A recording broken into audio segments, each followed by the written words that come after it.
Shardul Thakur first day India versus England match விளாண்டும் போதே எல்லாருமே யோசிச்சோம் எதுக்கு இவரை வச்சிருக்காங்க 6 ரன் ரேட் மேலே கொடுத்துருக்காரு அப்படிங்கிற மாதிரிலாம். ஸோ அதுக்கு கடைசியில் ஒரு ஆன்சர் இப்போ கிடைச்சிருக்கு. என்னன்னா ஷர்துல் தாக்கூரை எதுக்கு கில்லி எடுத்திருக்காரு, ஒரு காமன் சென்ஸ் இல்லையா அப்படிங்கிற மாதிரிலாம் இப்போ கம்பீர் கேட்டிருக்க மாதிரி ஒரு விஷயம் வைரலாக இருக்கு. ஸோ அஃப்கோர்ஸ் ஆமாங்க, நம்மளும் இந்த விஷயத்தை பற்றி பேசியிருந்தோம். எதுக்கு ஷர்துல் தாக்கூரை தேவையே இல்லாமல் ஸ்குவாடுக்குள்ளே வச்சிருக்காங்க, எந்த பெர்ஃபார்மன்ஸும் அவர்கிட்ட கன்சிஸ்டண்டாக இல்லை. மீன்ஸ் நீங்களே பார்க்கலாம், ஃபர்ஸ்ட் ஒரு 10 ஓவரில் 6 ரன் ரேட் கொடுத்து ஒரு எனக்கு தெரிஞ்சு 64 ரன் கொடுத்துருந்தாரு. அதுக்கு அடுத்து அதே மேட்ச் தான் நான் அடுத்த நாள் அவருக்கு பவுலிங் கொடுத்த போது 2 விக்கெட் எடுத்தாரு. ஸோ அதனால தான் எல்லாருமே சரி அட்லீஸ்ட் இந்த 2 விக்கெட்டாவது எடுத்தாரு அப்படிங்கிற மாதிரி சந்தோஷப்பட்டாங்க. ஆனா இல்ல, பட் இந்த இன்கன்சிஸ்டன்சி காரணத்தால கம்பீர் அவரை டீம்ல எடுக்காதீங்க அப்படிங்கிற மாதிரி சொல்றாரு. அண்ட் இப்போ ஷமி வேற இந்த இன்ஜுரி காரணத்தால இப்போ விளையாட போறது இல்லை இந்தியா வர்சஸ் இங்கிலாந்து. அந்த காரணத்தால ஹர்ஷ்தீப் சிங்குக்கு அந்த ஒரு இடம் கிடைச்சிருக்கு. மீன்ஸ் அவரோட டெபியூட் மேட்ச். ஸோ எனக்கு தெரிஞ்சு அவர் ஒரு நல்ல விக்கெட் எடுக்கிற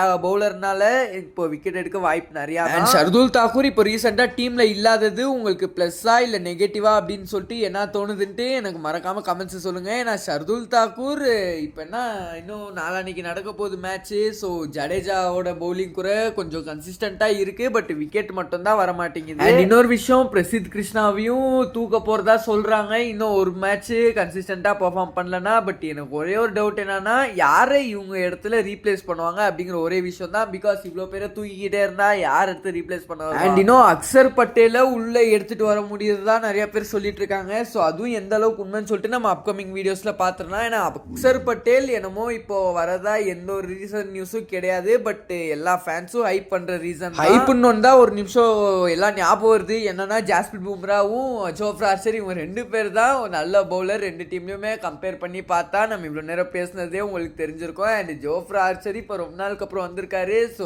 2 ஜூன்ல நடக்க போச்சு, ஜூலைல நடக்க போற மேட்ச்ல தான் தெரியும். ஏன் இதை நான் சொல்றேன்னா, இவ்வளோ நாள் நம்மள்ட்ட ஒரு நல்ல பேட்டிங் பெர்ஃபார்மன்ஸ் இருந்துச்சு. ஆனால் இப்போ சடனா ஜோஃப்ரா ஆர்ச்சருங்கிற ஒரு டெட்லி பவுலர் ஆப்போசிட்ல வராருன்னா இந்த ஜெய்ஸ்வால் அண்ட் எனக்கு தெரிஞ்சு சாய் சுதர்ஷன் கூட ஹேண்டில் பண்ணிடுவாரு. பட் இன்னும் சுப்மன் கில், கேஎல் ராகுல், ரிஷப் பண்ட் இவங்க எல்லாருமே எக்ஸ்பீரியன்ஸ்டா இருந்தாலும் ஜோஃப்ரா ஆர்ச்சர் கொஞ்சம் டிஃப்ரெண்ட் தான். ஸோ என்ன நடக்க உங்களுக்கு வாய்ப்பு இருக்குன்னு தோணுதுன்னு சொல்லிட்டு மறக்காம கமெண்ட்ஸ் சொல்லுங்க. ஸோ தேங்க்ஸ் ஃபார் வாட்சிங்.